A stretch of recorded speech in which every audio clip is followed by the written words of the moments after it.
Hi friends, எல்லோரும் நல்லா இருக்கீங்களா? இன்றைக்கி பார்த்தீங்கன்னா நான் டிஃபனுக்கு இட்லி தோசைக்கு வந்து உளுந்து ஊற வைக்கிறேன். நான் வந்து தோல் நீக்காத கருப்புளுந்து தான் ஊற வைக்கிறேன். நான் வந்து கொஞ்ச நாளாகவே கொஞ்சம் மாதமாகவே நான் இது தான் யூஸ் பண்ணிகிட்ருக்கேன். கருப்புளுந்து தான் யூஸ் பண்ணிகிட்ருக்கேன். ரொம்பவே நல்லாயிருக்கு. ஸ்டார்டிங் கொஞ்சம் கருப்பாக இருக்க மாதிரி இருந்துச்சு. கலர் வந்து ஒயிட் கலராக இல்லாத மாதிரி இருந்தது இட்லி. இப்போ கொஞ்சம் பழகிட்டோம் நாங்கள். ஃபஸ்ட்டு கருப்புளுந்தில் வந்து நிறைய பெனிஃபிட் இருக்குது. கருப்புளுந்து நீங்கள் முழுசாக போட்டிங்கன்னா ஊறுறதுக்கு ரொம்பவே லேட் ஆகும். இந்த மாதிரி உடச்ச மாதிரி நீங்கள் வாங்கி ஊற வச்சிங்கன்னா சட்டுன்னு ஊறிடும். முழுசாக ஊற வச்சிங்கன்னா நீங்கள் எப்படி இந்த மில்லட்ஸ்லாம் வந்து எப்படி ஊற வைக்கிறீங்களோ ஒரு 8 ஹவர்ஸ் அந்த அளவுக்கு ஊற வைக்கணும். இது ஊற வச்சிங்கன்னா ஒரு 2 ஹவர்ஸ் 2 ஹவர்ஸில் 1 ஹவர்ஸ்லேயே ஊறிடும், சூப்பராக ஊறிடும். இது நல்லாவே பெனிஃபிட் உங்களுக்கு கருப்புளுந்து. ஆனால் கலர் மட்டும்தான் இட்லி தோசைக்கு வந்து கலர் இதுவாக இருக்குமே தவிர மீதி எல்லாமே வந்து ஹெல்த் பெனிஃபிட் நிறைய இருக்குது, நிறைய ஃபைபர் இருக்குது.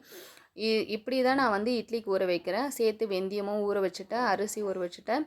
ஃபஸ்ட்டு ஸ்டார்டிங் பிடிக்காத இருக்கும். வாரத்தில் ஒரு நாள் ட்ரை பண்ணுங்கள், அப்புறம் வாரத்தில் 2 நாள் ட்ரை பண்ணுங்கள், அப்படியே கொஞ்சம் கொஞ்சமாக ட்ரை பண்ணுங்கள். இது வந்து நல்லாவே உபரியாகும், மாவு அதிகமாகவே உபரியாகும். இது எங்கள் கழனியில் விளைஞ்சது. இந்த உளுந்து வந்து எங்களது வந்து சூப்பராக இருக்குது. உளுந்து நல்லா உபரி ஆகுது. இந்த வாட்டி நாங்கள் போட்டு அறுவடை பண்ணி எடுத்தது நல்லாயிருக்கு, ரொம்பவே நல்லாயிருக்கு. நாங்கள் எப்போவுமே கலக்காக தான் போடுவோம். இந்த வாட்டி உளுந்தும் சேர்த்து போட்டோம். ரொம்பவே யூஸ்ஃபுல்லாகவும் ரொம்ப நல்லாயிருக்கு. நாங்கள் இப்போ ரெகுலராக யூஸ் பண்ண ஆரம்பிச்சிட்டோம். மோஸ்ட்லி இப்போ வந்து உளுந்து காராமணி அந்த மாதிரி போட ஆரம்பிச்சிட்டோம். பச்சை பயிறு. நீங்களும் இந்த மாதிரி உளுந்து ட்ரை பண்ணிவிட்டு எப்படி இருக்குன்னு கமெண்டில் சொல்லுங்கள். நம்ம சேனலை சப்ஸ்கிரைப் பண்ணி வச்சுக்கோங்க, லைக் பண்ணுங்கள். தேங்க்யூ ஃப்ரெண்ட்ஸ், பாய்.